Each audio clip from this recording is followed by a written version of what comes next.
I'm Ross Camidge. I'm the Director of Thoracic Oncology at the University of Colorado Cancer Center.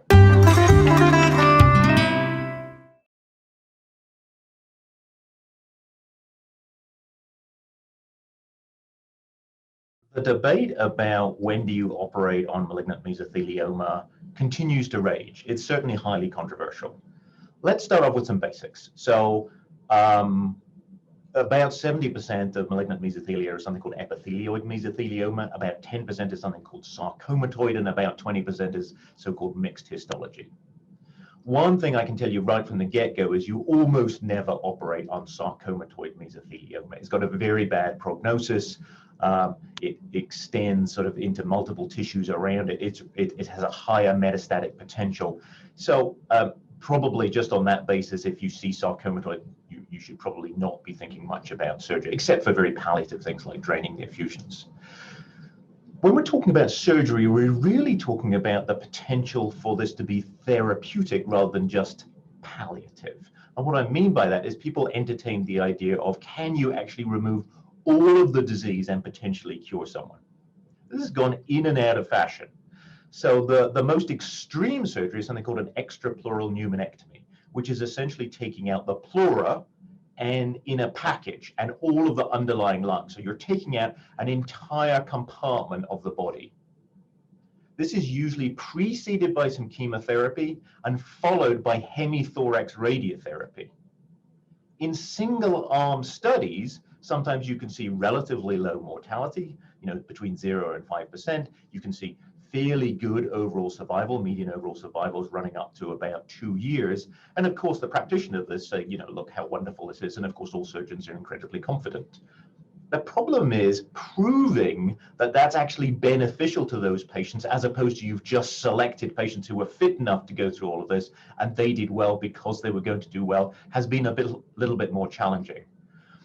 There was a randomized study called the MARS study, which stood for mesothelioma and radical surgery. And it was supposed to be a big study. In fact, it was really difficult to accrue. It took about 3 years and they only accrued about 50 patients. Everyone got initial chemotherapy and then they were randomized to the EPP, the extrapleural pneumonectomy, and hemithorax radiation or not. Only about 25, 26 patients in each arm. And if anything, the ones who got the surgery did worse. They actually had about 4 months shorter survival. The hazard ratio when you adjusted it was about 2.5-fold in favor of not having surgery. And so this certainly caused some problems. Now, the practitioners who've done this in single-arm studies say, look, those guys had something like an 18% perioperative mortality. They just picked the wrong patients. If you choose the right patients, this is still the right thing to do. But in general, apart from in very specialist centers and very confident surgeons, most people have backed away from EPP. The other end of the kind of surgery was something called a partial pleurectomy, which was there was something called the MESOVAT study. So that was, you go in and you just take away some of the stuff that you can see, a fairly quick and dirty operation. And that was compared to, for example, just doing a Pleurex catheter. And there was no real difference in overall survival there. So very extreme, no real evidence other than kind of, expert opinion that this works in some people. Minimal debulking, really didn't make much difference. It was about the same as just sort of, managing pleural effusions. And then the middle ground, something which is now a bit more in fashion, is called a pleurectomy and decortication. So this is an open thoracotomy. It can sometimes take hours, where you're really trying to strip away as much of the pleural rind as possible, but you preserve the underlying lung. And that's being assessed in the MARS-2 study. Now, imagine that where we haven't got the results of that study, which we still don't. When is your surgeon going to say, I want to do a P&D, a pleurectomy and do a decortication, and when not? Well, my experience is this very much depends on the surgeon. The patient comes in and they have very bulky disease, the surgeon will go, no, this is, there's too much stuff going on here.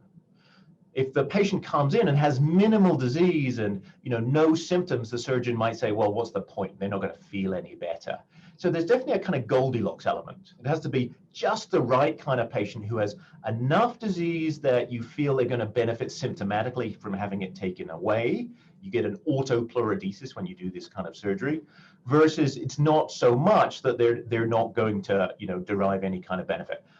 Cardinal things that would put you off: lymph node involvement, invasion through the diaphragm, invasion through the chest wall, would all be things that would put someone off.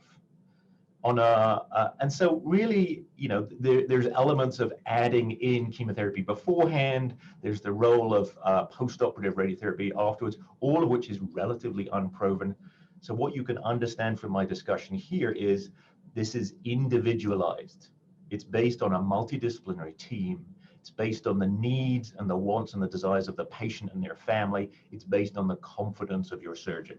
You should discuss everything, but no, there is no one size which is going to fit all.